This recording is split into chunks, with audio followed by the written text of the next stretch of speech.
ညာမြေအညာရဲ့စကိုင်းတိုင်းကြီးထဲမှာရင်မာပင်မြို့နယ်အောင်ချမ်းသာရွာတဲ့ဗျာမုံရွာမြောက်ဖက်ချင်းတွင်တာဖေးစီကရွှေတောင်အုပ်ကုန်းပြင်ကိုကြောဖြတ်လို့လားခွေချောင်းရွာတကြားဆက်ရွာစီးလောင်ရွာတွေဖြတ်ကျော်ပြီးမှရောက်ပါပြီအောင်ချမ်းသာရွှေရွာလေးအောင်ချမ်းသာရွာဦးဘုံကြီးကျောင်းနဲ့ပညာတရားစာသင်ကျောင်းရဲ့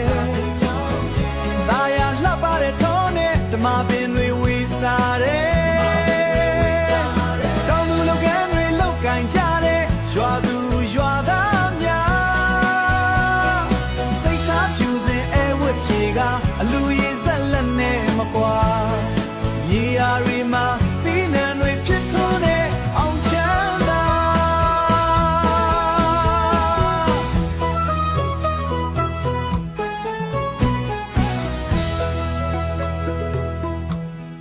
နေဝင်ရိုးရင်ညနေဆောင်ချိန်ရောက်ပြီဆိုရင်ရွာရှိပိုင်းရေတွင်းစီကိုအပြိုလူပြိုတွေရေခတ်စင်းနေရွာနောက်ပိုင်းရေတွင်းစီမှာလဲရေခတ်စင်းတဲ့အလှတွေနဲ့တနက်ခါကွက်လေးတွေနဲ့ချစ်စရာကောင်းလိုက်တာ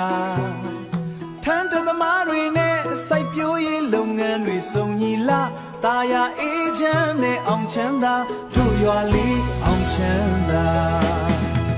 ရာသီပွဲတော်တွေဆိုစီကားတိုင်းမြိုင်လို့ချင်းပါတယ်ဘာသာရေးသာသနာရေးလူမှုရေးတွေမှာလက်တွဲညီတယ်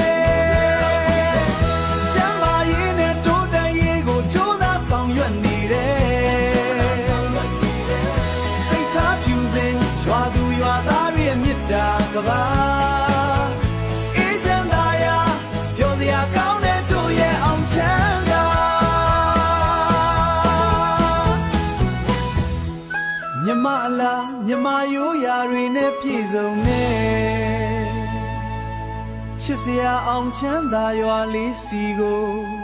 အလဲလာဖို့ဖိတ်ခေါ်ပါတယ်ကွယ်